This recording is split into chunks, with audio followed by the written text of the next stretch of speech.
est nécessaire pour clarifier tous les défis auxquels le pays est confronté. Le Tadoko en 2011 a coûté 450 milliards de dollars à l'Égypte, a-t-il dit, ajoutant que l'État avait dépensé 2 milliards de livres égyptiennes dans les secteurs de transport et il est maintenant qualifié pour servir 105 millions de citoyens et d'investisseurs.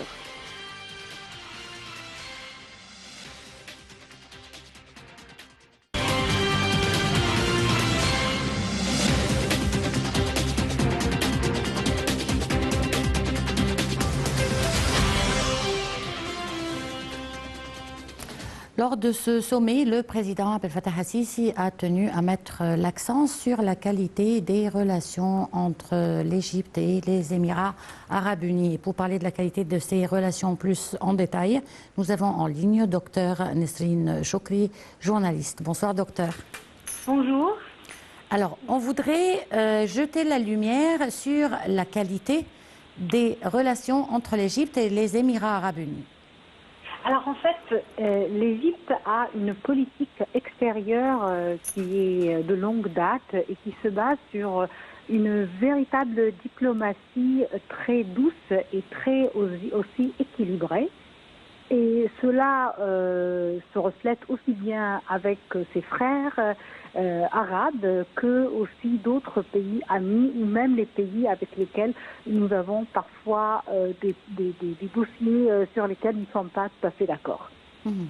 Évidemment, les Émirats arabes unis est un pays frère, d'autant plus que les relations entre les deux pays ont toujours été distinguées par un rapprochement important en ce qui concerne les dossiers internationaux, mais aussi il y a eu toujours des moments où les deux pays se sont soudés face à des difficultés ou je dirais des défis, des challenges ou même des challenges régionaux et externes. Alors, si on parle par exemple du côté des Émirats arabes, je reprends ce qu'a dit le président Abdel Fattah al-Sisi durant sa participation au sommet mondial des gouvernements qui était tenu à Dubaï. Il a bien rappelé qu'après la révolution de 2011, l'Égypte était passée par une phase assez compliquée et très difficile, une phase, je dirais, où l'Égypte, vu le soulèvement populaire, avait perdu économiquement et financièrement, mais aussi avait vu son infrastructure se détériorer. Et durant cette période, pour se remettre, parce que l'Égypte toujours est capable de se remettre en période de difficulté, les frères arabes, entre autres les Émirats arabes unis, étaient aux côtés de l'Égypte pour la soutenir et pour l'aider. Et ça, c'est un des chapitres les plus importants, mais aussi l'Égypte face aux, je dirais, défis régionaux et parfois menaces régionales auxquelles sont soumis certains pays du Golfe, entre autres les Émirats arabes unis, et qui sont toujours là, prêtes à soutenir ces pays arabes. Et le président Abdel Fattah al-Sisi n'a pas, je dirais, cessé durant différents événements, que ce soit ces événements-là soient tenus dans des pays du Golfe ou dans d'autres pays arabes ou même sur le territoire égyptien, rappeler à quel degré il y a des relations de fraternité entre les deux pays, mais aussi que la sécurité du Golfe est une ligne rouge et l'Égypte ne pourrait pas accepter que cette ligne rouge soit transgressée. Et évidemment, toutes ces relations-là se sont reflétées au niveau de coopération bilatérale dans divers domaines. Par exemple, le domaine de l'immobilier. Le domaine de l'immobilier est un des domaines dans lequel on peut parler d'une forte coopération entre l'Égypte et les Émirats arabes unis. Dans le domaine aussi, je dirais, de l'industrie et dans le domaine économique. Et puis aujourd'hui, cette participation du président Abdel Fattah al-Sisi durant le sommet, le fait que le président ait lui remis les prix qui devaient être attribués aux participants au sommet qui ont participé par leur application créative, tout cela reflète ces relations-là très, très particulières et historiques je dirais importante pour les deux pays et les deux peuples. D'ailleurs, quand un Égyptien se retrouve aux Émirats arabes unis, il sait qu'il est déjà dans une seconde patrie. Bon, avec le printemps arabe, suivi par le Covid, suivi par la crise économique mondiale, suivi par la guerre russo-ukrainienne, comment est-ce qu'on peut dire que la carte politique a quand même changé?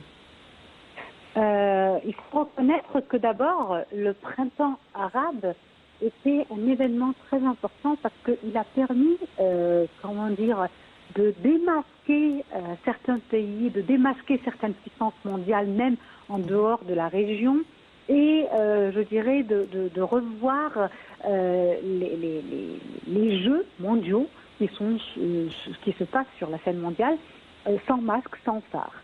Et puis, pendant des années, il y a eu, après le moment de reprise, donc après le printemps arabe, les pays qui sont passés par là, il y avait ce moment de reprise, parce que vraiment, les conséquences étaient importantes.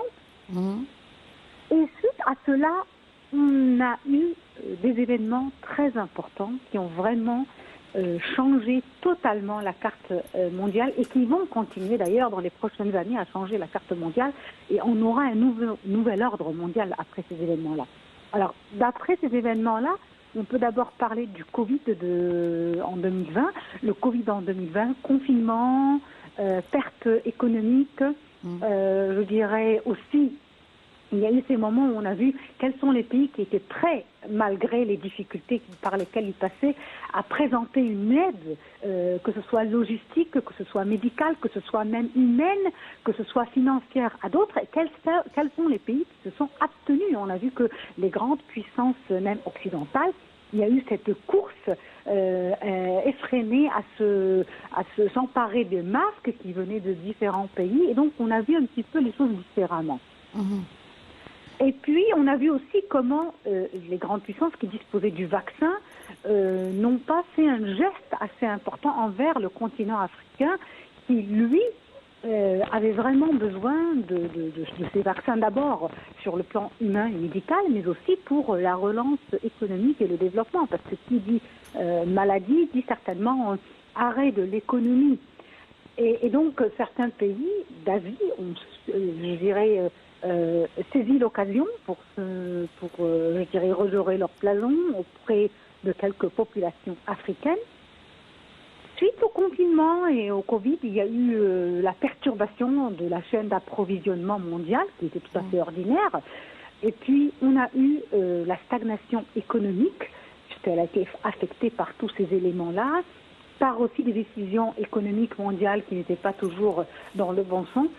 Et enfin, il y a eu la fameuse guerre russo-ukrainienne qui a commencé, qui va fêter bientôt, dans un mois, je crois, son premier anniversaire, un anniversaire terrible pour l'humanité, mais qui a haussé les prix de la nutrition, de l'alimentation par la planète, pas seulement dans un pays et pas dans un autre, et qui a aussi poussé certains pays à exercer une pression contre l'autre pour prendre part à un clan contre un autre clan. Et aujourd'hui, on voit bien que même au niveau mondial, les citoyens européens sont vraiment, qui étaient au début, je dirais, plutôt embarqués dans cette guerre avec beaucoup d'enthousiasme, aujourd'hui ils sont en train de revoir la chose différemment, et ils exercent une pression contre leurs dirigeants, appelant à ce que cette guerre ne continue pas à affecter leur pouvoir d'achat.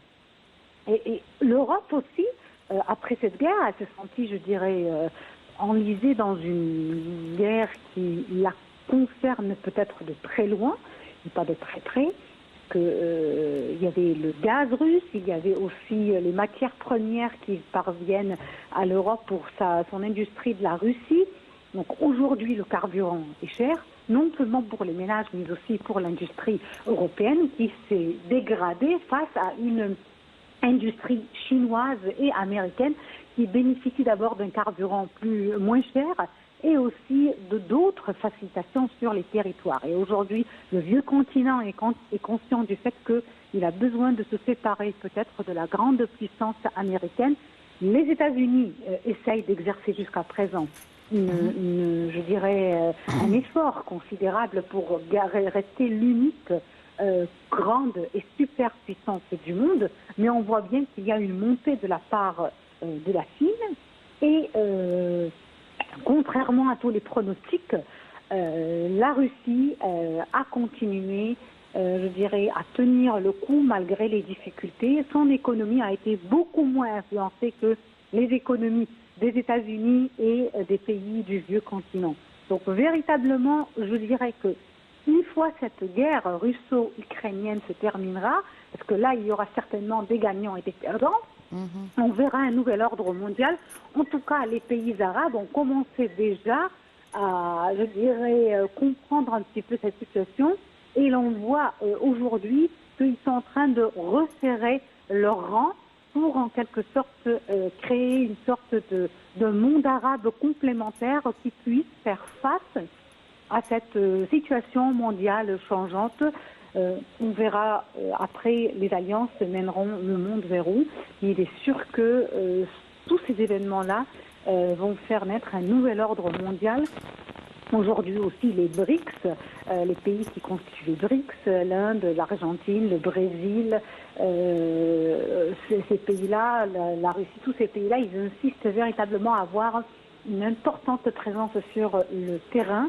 Et avec toutes ces crises auxquelles s'ajoute, on ne peut pas l'oublier et le nier, la hausse des taux d'intérêt menée par la Fed américaine, qui a eu aussi son impact sur beaucoup d'économies mondiales, je dirais d'ailleurs autant que tout ce qui s'est passé dans les dernières années.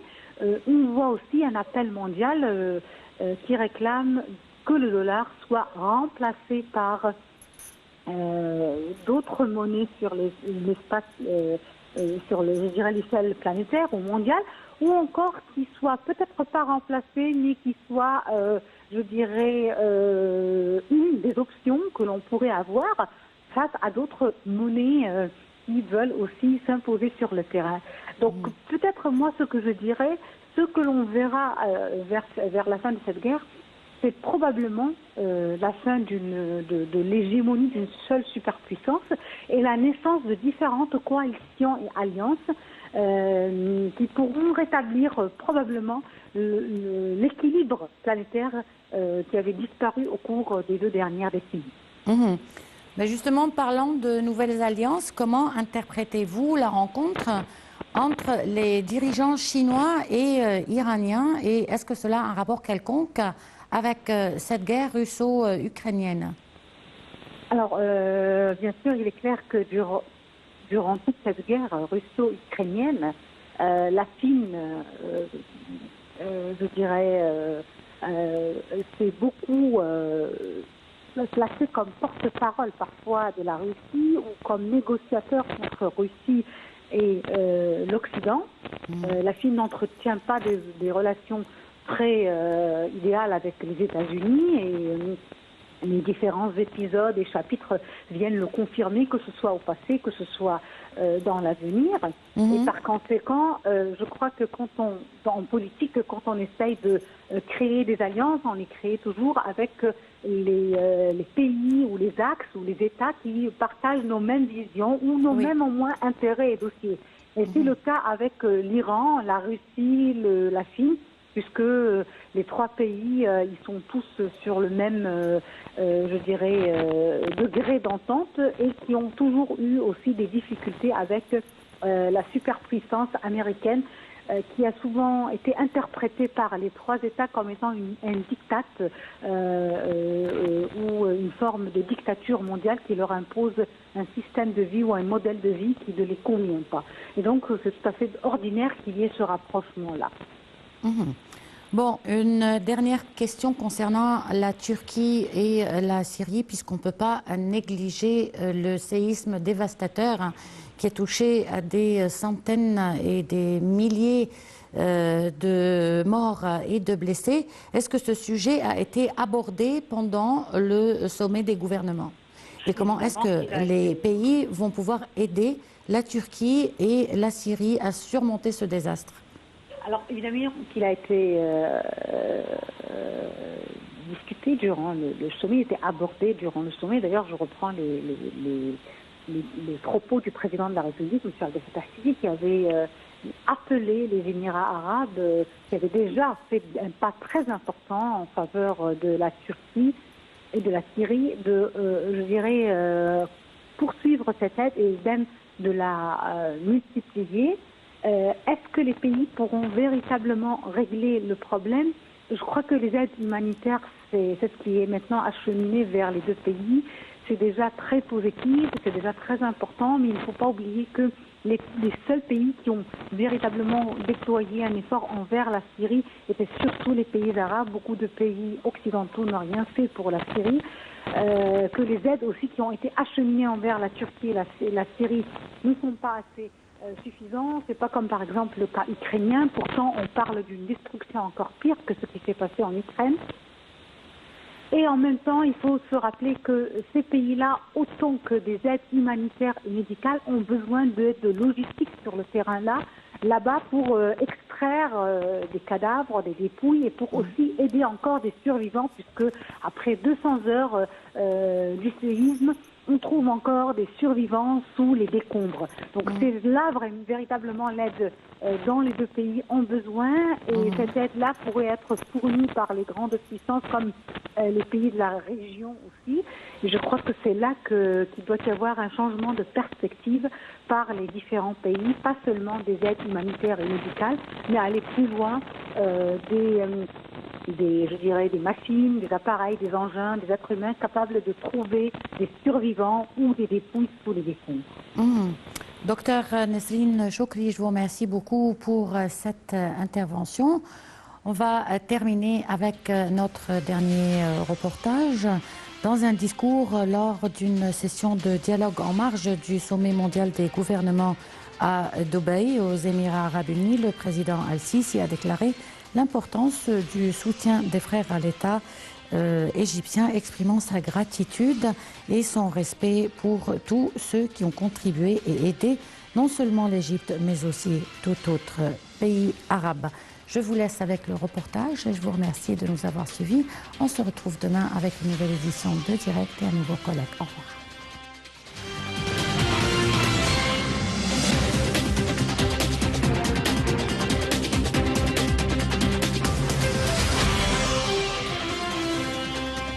Lors d'une rencontre avec une délégation de chefs de conseil et de parlement arabe et de représentants de délégations participant à la 5e conférence du Parlement arabe, le président Al-Sisi a souligné que la stabilité et la paix de chaque État arabe étaient une stabilité et une paix pour l'Égypte. Le chef de l'État a souligné le soutien de l'Égypte aux efforts visant à renforcer la communication et la coopération parlementaire entre les pays arabes afin de contribuer à l'échange d'expériences et faire avancer le processus d'intégration entre les pays arabes.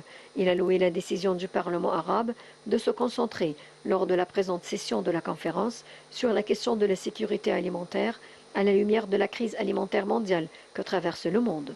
De leur côté, les participants à la rencontre ont souligné le souci du Parlement arabe de cristalliser une vision parlementaire commune pour contribuer au renforcement de l'action arabe et faire face aux défis auxquels la nation arabe est confrontée.